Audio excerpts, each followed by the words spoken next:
Thanks for rolling that, Rick. Many thanks to BidPrime and Beacon Bid, powering the big bid theory for what is now season 10 of the show. And included in season 10 will be, and I've already mentioned it over on the audio version of the show, the first ever David and Beverly Nash Leadership Award. And just to let our audience know, we will be involving you in not only the nomination process, but also the selection process as well. So stay tuned for that. So our first ever episode here in season 10, and bring in an individual who I've run across, FAPPO a year ago, but then also at NPI in San Diego. And of course, I'm referring to Denise Finn, Procurement Services Manager, City of Fort Myers. Make sure I get this correct, and President of FAPPO, the Florida Association of Public Procurement Officials. Denise is a very experienced and skilled leader. Look at her bio: consultant, mentor, trainer, and public speaker, among her many, many talents. And Denise, on behalf of our audience, our team here at the Big Bid Theory, thanks so much for carving some time out for us today. Well, thank you, Bill. I really appreciate the invitation. I'm excited to be here. Very good. And that's quite an honor to be the first guest of season 10, huh? It is. When you told me that, I was so excited. I almost jumped out of my chair. Okay, I believe you. I believe you. So speaking of FAPPO, and again, let me make sure I get this correct. So FAPPO 2024, the annual conference, May 19th through the 22nd, 2024 in Orlando. And speaking of Florida, we our longtime audience members know this. We've had Kirk Buffington on, David Nash, Tab Friedman, Celeste Walker Hardman from Coral Gables. Harmon was our final guest of season 9. Many of you remember. So we're familiar with the state of Florida. So over time, I have been to many, many conferences, many, many expos, many shows. And one thing that I know, Denise, and you're well aware, there is a lot that goes into planning an event of that significance. For example, FAPPO 2024. Now, I don't, or nobody expects you to go through every single detail that goes into putting on a conference of this magnitude, but can you kind of share some of the details on what you and your team do? Of course, of course. Well, the first thing you have to do is decide where you're going to have your conference because there are a lot of options. We have tried different locations in Florida to have the FAPPO conference, and we have found that Orlando has always been our biggest draw. It's kind of centralized in the States, so it's easy for everyone to get to. There's also a national airport there for our suppliers that are going to be at the vendor fair to fly into. So that's your number one, is to make sure that you have a great location. This year, our conference is going to be at the Coronado Springs Resort, which is a Disney resort. We had it there last year and it was very, very successful. And we're ready to beat more records this year.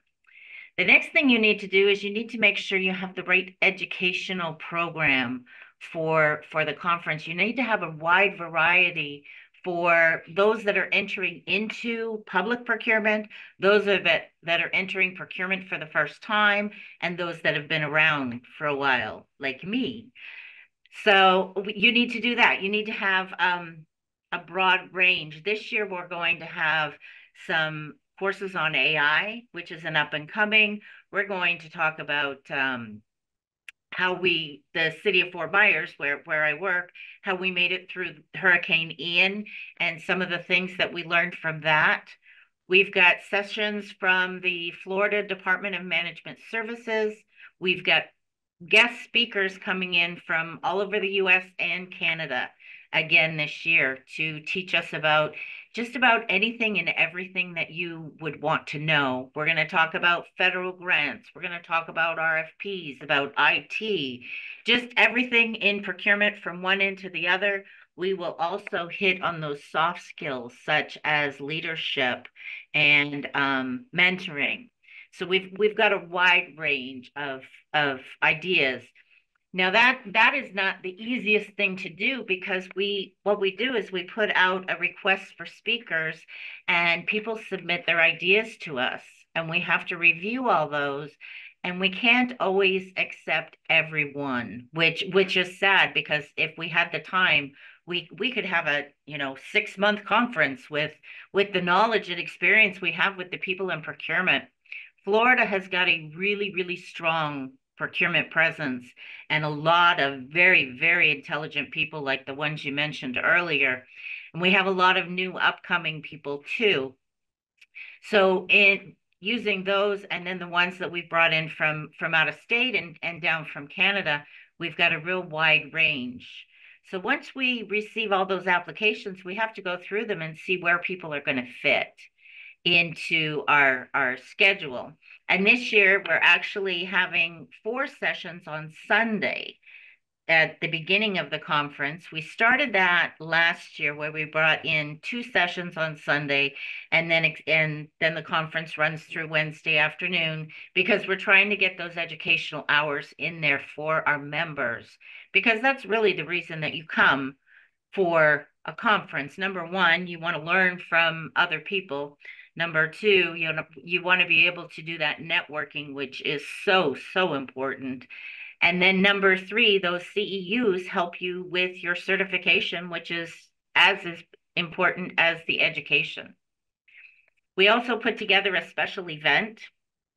So there's a lot of working pieces behind, and there's a lot of people behind the scenes on these conferences that you don't see. You might see the board up there at the front, and we're standing there and saying thank you and sharing who has done the work, but there are so many people behind the scenes that do so much work to put this together. Yeah, no doubt about what you just said there, Denise. And as somebody who was fortunate enough to attend FAPPO 2023 a year ago, which, as you touched upon, was also in Orlando, there, Coronado Springs. I'm not just saying this because Denise is guesting on the show here, but FAPPO 2024, I predict like 2023, so well put together, so well communicated, so well organized. And Denise, you did a phenomenal job of giving a synopsis on why your members, why attendees should be in Orlando here towards the end of May. But what about those suppliers, vendors, exhibitors is who I'm referring to. Why is FAPPO 2024 a good opportunity? I'm going to be there, but why is FAPPO 2024 a good opportunity for folks from the business, side of things? Why is it important for them to be there? You know, Having them there is so important to our membership. We currently have over 300 people registered from many, many different entities throughout Florida. Where else can you have that many people in one room and have the ability to interact with them? Think about the number of sales calls that it would take these people to reach this many people at one time. And our members love to talk to the vendors. They're not just going to run through there, and they're not going to ignore people. We really appreciate the fact that they're there, that they've taken time out of their lives and they've used some of their funding to come and visit us in Orlando. And plus, what vendor doesn't want to come and be at Disney World? Exactly right. That's a great point there, Denise. So you kind of touched upon the schedule, and for anybody who's been a loyal, again, follower of the Big Bid Theory, you know that AI is kind of near and dear to our hearts here, as we've touched upon that subject, season 9 in particular, even going back to season 8 of the show, we talked about AI. But you look at that schedule, and Denise, I know you're excited that I'm going to be there, but Yeah. what are some other highlights of the schedule that you personally are really, really excited about? It's funny. I've been looking at the schedule and trying to decide which courses I want to go to, which classes, and I'm Mhm. having a really hard time because we have such a strong schedule. Um, on Sunday, on May 19th, the I mentioned that we're having 4 courses. We're having two that run from 1 to 2:30, and then we're going to have two that run from 2:40 to 4:10. Now, one of those that I'm really interested in attending is the Florida Department of Management Services and how they benefit our Florida members. There are a lot of things that there's a lot of times when our members are confused about which contracts we can and cannot use. And they're also going to be sharing some information with us about certification. So we're looking forward to Brandon Spencer joining us. At that same time, we've got members of the RFP Dream Team, whom I'm sure you've heard of. Victor Lieber and Stephanie Dion will both be there to talk about RFPs, do's and don'ts. So that's one where I may be running back and forth between sessions so I can catch as much information as I can. Yeah. One of the highlights on Monday, let me just double check my notes here. One of the highlights on Monday is we have a general session put on by Carrie Mathis and Zuli Milan that's called Let's Get Awkward, a candid look at unpredictable procurement plot twists. I expect that to be a really great session. We also have our vendor lunch and our trade show on Monday. And then on Tuesday, there's a session on stakeholder engagement. We're also having a session on how to earn the AEP award, which many Florida agencies have learned. We have, as I mentioned, the how can AI help in the solicitation process? We're going to have learning through Hurricane Ian put on by the City of Fort Myers' own Christy Matthews, our emergency management director. We're going to have a course on federal grants procurement. So I think that's going to be great. And then Tuesday afternoon, we're going to be doing our networking. That's something that our members have always said that is one of their favorite parts of the conference, because you can learn just as much from talking to your other procurement professionals as you can from attending classes. We have another session on collaborating construction delivery methods on Wednesday. And then our general session, which will be our closing session, is being put on by our friend Alan Phillips from Texas. And his general session is Whom Did You Leave Behind? And I've heard there are great things coming out of that session. Very good. Yeah, that's a great rundown there. And yeah, you mentioned some folks, of course, friends of ours, and so it's exciting, that schedule. So when I introduced you earlier, Denise, of course, I mentioned you're the Procurement Services Manager, and so I'd like to ask you this question because there are, of course, many members of the world of purchasing watching our conversation. But if you could go back in time and kind of hit that rewind button and go back to when you were just starting out as a procurement services manager. What do you wish you had been told? Kind of tips that had been shared to you, or maybe were there things that were shared with you that, if there's anybody in the process of thinking about considering becoming a purchasing manager, what could you share with those folks? Well, first off, I would strongly recommend you find a mentor. I have had so many amazing mentors through my career, and they have shared so much information with me. And now I'm playing it forward and I am mentoring other people, both through the NIGP mentoring and just people that I've met at conferences and other places. So that's one very important thing. Another thing is remember to laugh, because sometimes this can be a pretty stressful job. And if you don't laugh, you might cry. So it's always important to laugh. Procurement people are like family. I have got a huge family that is throughout the US and Canada. I have met so many amazing people and made so many great connections that started out as, people I've met at conferences and then have turned into friends, and now they've turned into family. If there's something that I don't know, I can pick up a phone and I can make a phone call and find an answer because I know an expert in everything. Yeah, it is interesting. And certainly Denise doesn't need me to comment on what she just said about that family type feel. But that's one of the things during my time and going around to trade shows, events, speaking engagements. It's really uplifting to watch it in practice. Where you mentioned at FAPPO 2024 where there's going to be the networking Mhm. component involved at FAPPO 2024, that sharing of best practices and just you mentioned kind of the fellowship, the laughter, the friendships, so important in any industry, but it certainly applies to the world of purchasing, and so that's really a neat thing in today's times. So exactly well said there, Denise. Now, we also have a number of folks who are tuned in right now who come from, and the names, I hear different names as I travel around: suppliers, bidders, vendors, contractors. We know who we're talking about there. So if there is a business leader who's watching our conversation right now, or tuned in listening to the audio only version of the show, I know we could spend a week talking about suggestions for pursuing government contracts. But what are some of the highlights that you could pass along? Well, first off, one of the other titles that I give them are partners, because Partners? without them, we can't do what we do.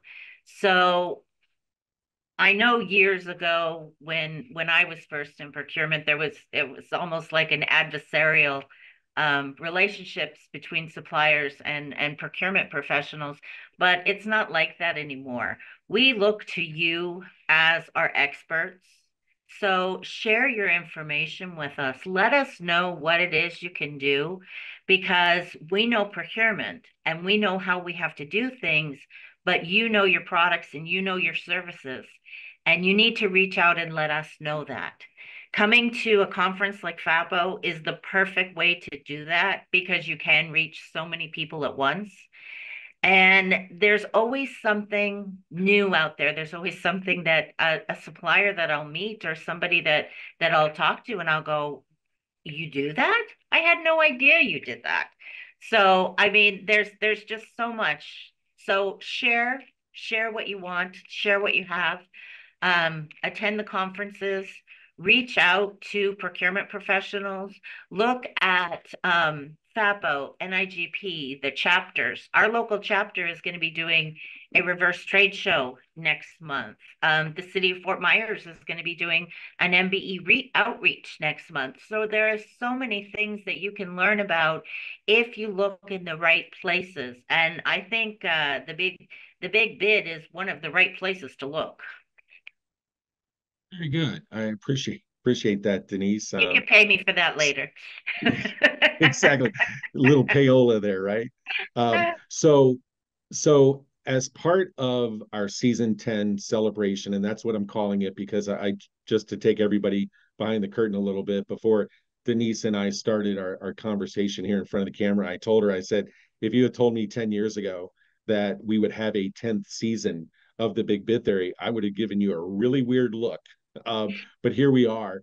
And so, as part of this celebration, as we go along, one of the things that we're going to be doing towards the end of season 10 is we will be awarding the first ever David and Beverly Nash Leadership Award. David, a great friend of so many. You talk about networking and crossing paths with people and friendships. I'm amazed at how many people I have come across who not only know David Nash, but they describe David as my friend, my mentor, my trainer, or all of the above. It's phenomenal. So Denise, I know that you being over there in Florida is one reason that you're familiar, David and Beverly. So just your comments on that award. I think that is amazing. All the things you used to describe David, I would too, as well as being an amazing fisherman. He and Beverly, I've known them for years. I actually met them even before I moved to Florida. And David has helped so many people. His question of the day, you talk to anyone who's certified and you say, "Hey, did you use question of the day?" And it's like, "Oh yeah, I never would have passed without it." So I think that the things that David has given and Beverly both have given to this profession, um, to FAPPO especially, and to NIGP, is just amazing. So I am really excited about this award, and I look forward to hearing more about it. Yeah, no doubt. You will, just like our entire audience will. And again, it's you, the folks who will be involved in the nomination and ultimately the selection process. So we're excited about that. Thank you for those kind words about our friend David Nash. So our parting shot here, Denise, final reminder again, FAPPO 2024, the conference is May 19th through May 24th. I believe that you've done an exceptional job of kind of giving a rundown, but if there is anybody out there who wants more information, whether it be a member, a prospective attendee, possibly somebody who's considering being an exhibitor, where can folks go for more information? Well, if you go to the FAPPO website, www.fappo.org, you can look under events and classes, and there is an annual conference. Click on the annual conference, and you will see all the information for both sponsors and exhibitors and for attendees. You can learn about the schedule and everything that is on there, because there is so much more than what I mentioned. Um, it would take a 2 hour show to tell you about all the different sessions that we're going to have. And the special event is going to be amazing. Awesome, exciting. So that URL that Denise just passed along, we'll include that. We will include that in the description of the episode. But again, it's www.fappo.org. We'll have a link, so just click on it. A lot of valuable information at that website, organized, well put together, as I mentioned earlier in the episode. So one final thing, Denise, if anybody wants to kind of keep track of what you're up to, do you have any presentations, speaking engagements coming up in the not too distant future that people need to keep a lookout for? Actually, I will be speaking at the NIGP conference. I just received my invitation the other day, and I will be doing a session on Hurricane Ian and how the city made it through that hurricane and what we have learned from it. Also, you can always follow me on LinkedIn, send me an invite. I'm always happy to connect and increase my network. I love meeting new people, and if there's something I can do to help you, I am always there to help. All right. Well, Denise, we appreciate you helping us on behalf of our audience across the US, across Canada, our team here at the Big Bid Theory. We appreciate so much you carving some time out for the Big Bid Theory today. Well, thank you, Bill. Again, I appreciate the invitation, and it's been a blast.